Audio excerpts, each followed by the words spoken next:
Praise the lord. ಇಂದಿನ ವಾಚನದ ಧ್ಯಾನಕ್ಕೆ ತಮಗೆಲ್ಲರಿಗೂ ಸ್ವಾಗತ. ನಾನು ಪ್ರಭುವನ್ನು ಕಂಡೆ. ಅಳುತ್ತಾ ಸಮಾಧಿ ಬಳಿ ಬಂದ ಮರಿಯ ಪುನರುತ್ಥಾನರಾದ ಯೇಸು ಕ್ರಿಸ್ತರನ್ನು ದರ್ಶಿಸಿದ ಆದ್ಮೇಲೆ ನಗುತ್ತಾ ಆಕೆ ದೇವರ ಸಾಕ್ಷಿಯಾದ್ಲು, ಯೇಸು ಕ್ರಿಸ್ತರಿಗೆ ಸಾಕ್ಷಿಯಾದ್ಲು. ಇಂದು ಪುನರುತ್ಥಾನರಾದ ಕ್ರಿಸ್ತ ಯೇಸುವನ್ನು ನಾವು ಹುಡುಕ್ತಾ ಇದ್ದೇವ. ಮರಿಯಳು ಹುಡುಕಿದ್ಲು, ಅವಳು ಹಂಬಲಿಸಿದ್ಲು ಯೇಸು ಸ್ವಾಮಿಗಾಗಿ. ಅವರ ಪ್ರೀತಿಯಿಂದ ತುಂಬಲ್ಪಟ್ಟಳು. ಏಸು ನನಗೆ ಬೇಕು ಅಂತ ಆಕೆ ಓಡಿದ್ಲು. ಪರಿಣಾಮ ನಾವು ನೋಡ್ತೇವೆ. ಏಸು ಆಕೆಯನ್ನು ದರ್ಶಿಸುತ್ತಾರೆ, ಆಕೆಯ ಹೃದಯವನ್ನು ಸ್ಪರ್ಶಿಸುತ್ತಾರೆ, ಆಕೆಗೆ ಹೆಸರಿಡಿದು ಮರಿಯಾ ಎಂದು ಕರೆಯುತ್ತಾರೆ. ಮಾತ್ರವಲ್ಲ, ಪುನರುತ್ಥಾನನಾದ ಕ್ರಿಸ್ತನ ಶುಭ ಸಂದೇಶ ಸಾರುವ ಮೊದಲ ಸಾಕ್ಷಿ ಆಗ್ತಾಳೆ. ಇವತ್ತು ನಾವು ಕೂಡ ಹಲವು ಸಂಗತಿಗಳನ್ನು ಹುಡುಕ್ತೇವೆ, ಆದರೆ ಯೇಸುವನ್ನು ಮಾತ್ರ ಹುಡುಕ್ತಾ ಇಲ್ಲ. ನಮ್ಮ ಹುಡುಕಾಟ ಏನಾಗಿದೆ? ಅಳಿದು ಹೋಗುವ ಸಂಬಂಧವಾಗಿದೆ, ಅಥವಾ ಹಣವಾಗಿದೆ, ಅಥವಾ ಲೋಕದ ವಸ್ತುಗಳಾಗಿವೆ, ಹೆಸರುಗಳಿಕೆ ಆಗಿದೆ. ಆದರೆ ನಾವು ಇದನ್ನು ಎಷ್ಟೇ ಹುಡುಕಿದ್ರೂ ಕೂಡ ನಮ್ಮಲ್ಲಿ ನೈಜ ಸಂತೃಪ್ತಿ ಇಲ್ಲ. ಪ್ರಿಯರೇ, ನಮ್ಮ ಹುಡುಕಾಟ ಯೇಸು ಆಗಿದ್ರೆ ಮಾತ್ರ ನಮ್ಮಲ್ಲಿ ನೈಜ ಸಂತೃಪ್ತಿ ಇರುತ್ತೆ.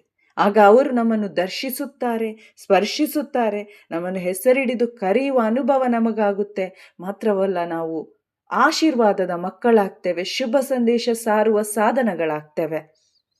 ಪುನರುತ್ಥಾನರಾದ ಕ್ರಿಸ್ತ ಯೇಸುವನ್ನು ನಾವು ಕಂಡುಕೊಳ್ಳದೆ ಹೋದ್ರೆ, ಪುನರುತ್ಥಾನರಾದ ಯೇಸುವಿನ ಅರಿವು ಅನುಭವ ನಮಗೆ ಆಗದೆ ಹೋದ್ರೆ, ನಮ್ಮ ಜೀವಿತವೂ ಕೂಡ ಪವರ್ಲೆಸ್ ಆಗಿರುತ್ತೆ ಮತ್ತು ದುಃಖದಲ್ಲೇ ನಾವು ಜೀವನ ಸಾಧಿಸುತ್ತೇವೆ. ನಾವು ಹಬ್ಬ ಆಚರಣೆ ಮಾಡ್ಬೋದು, ರೆಸರೆಕ್ಷನ್ ಆಫ್ ಜೀಸಸ್ ಅಂತ ಹೇಳಿ ಈಸ್ಟರ್ ಹಬ್ಬ ಆಚರಣೆ ಮಾಡ್ಬೋದು, ನಾವು ಪ್ರಾರ್ಥನೆಗಳನ್ನು ಮಾಡ್ಬೋದು. ಆದರೆ ನಾವು ಪವರ್ಲೆಸ್ ಆಗಿ ಒಂದು ಕ್ರಿಸ್ತಿಯ ಜೀವಿತವನ್ನು ಜೀವಿಸ್ತೇವೆ. ಯೇಸು ಕ್ರಿಸ್ತರು ತಂದೆಯ ಮಹಿಮಾ ಶಕ್ತಿಯಿಂದ ಪುನರುತ್ಥಾನರಾದರು, ಸಮಾಧಿಯಿಂದ ಎದ್ದು ಬಂದರು. ಅದೇ ಶಕ್ತಿಯಿಂದ ಅವರು ಪುನರುತ್ಥಾನರಾದ್ರು. ಮಾತ್ರವಲ್ಲ, ಸ್ವರ್ಗಕ್ಕೇರಿ ಹೋದ್ರು, ತಂದೆಯ ಬಲಪಾರ್ಶ್ವದಲ್ಲಿ ಕುಳಿತಿದ್ದಾರೆ.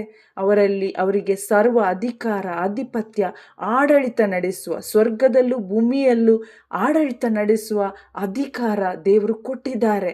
ಅವರು ತಂದೆಯ ಬಲಪಾರ್ಶ್ವದಲ್ಲಿ ಕುಳಿತಿದ್ದಾರೆ. ಅದೇ ಮಹಿಮಾ ಶಕ್ತಿ ವಿಶ್ವಾಸಿಗಳಾದ ಪ್ರತಿಯೊಬ್ಬರಲ್ಲಿ ನೆಲೆಗೊಂಡಿದೆ. ಇವತ್ತು ನಾನು ವಿಶ್ವಾಸಿ ಆದರೆ ಅದು ನನ್ನಲ್ಲಿ ನೆಲೆಗೊಂಡಿದೆ. ಆದರೆ ಈ ಸತ್ಯದ ಅರಿವು ನಮಗೆ ಇಲ್ಲದೆ ಇದ್ದರೆ ನಮ್ಮ ಕ್ರಿಸ್ತಿಯ ಜೀವಿತ ಒಂದು ಅನ್ಯ ಜನರ ಜೀವಿತದಂತೆ ಅಥವಾ ಪವರ್ಲೆಸ್ ಜೀವಿತದಂತೆ ಇರುತ್ತೆ.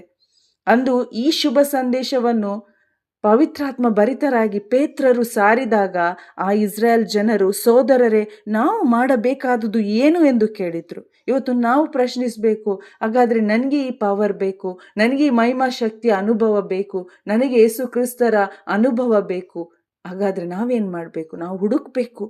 ಅಲ್ಲಿ ಸಂತ ಪೇತ್ರರವರಿಗೆ ಹೇಳ್ತಾರೆ, ಪಶ್ಚಾತ್ತಾಪಪಟ್ಟು ಪಾಪಕ್ಕೆ ವಿಮುಖರಾಗಿ ದೇವರಿಗೆ ಅಭಿಮುಖರಾಗಿ ಕ್ರಿಸ್ತ ಯೇಸುವಿನ ನಾಮದಲ್ಲಿ ದೀಕ್ಷಾಸ್ಥಾನ ಪಡೆಯಿರಿ. ಈ ಸತ್ಯ ಇವತ್ತು ನಮಗೂ ಮನವರಿಕೆ ಆಗಬೇಕು. ಮಾತ್ರವಲ್ಲ, ಈ ಸತ್ಯದಲ್ಲಿ ನಾವು ಜೀವಿಸಬೇಕು. ಆಗ ನಾವು ಪಾಪಕ್ಷಮೆ ಪಡೆಯುತ್ತೇವೆ, ಪವಿತ್ರಾತ್ಮರನ್ನು, ದೇವರ ಶಕ್ತಿಯನ್ನು ನಾವು ಪಡೆಯುತ್ತೇವೆ. ಮಾತ್ರವಲ್ಲ, ನಮ್ಮಲ್ಲಿ ನೆಲೆಗೊಂಡಿರುವ ಮಹಿಮಾ ಶಕ್ತಿಯಿಂದ ನಾವು ಒಂದು ಜಯಭರಿತ ಜೀವನ, ಯೇಸು ಕ್ರಿಸ್ತರಿಗೆ ಸಾಕ್ಷಿಯಾಗುವ ಜೀವನ ಈ ಲೋಕದಲ್ಲಿ ಜೀವಿಸುವವರಾಗಿದ್ದೇವೆ. ಆಮೆನ್. Praise the lord.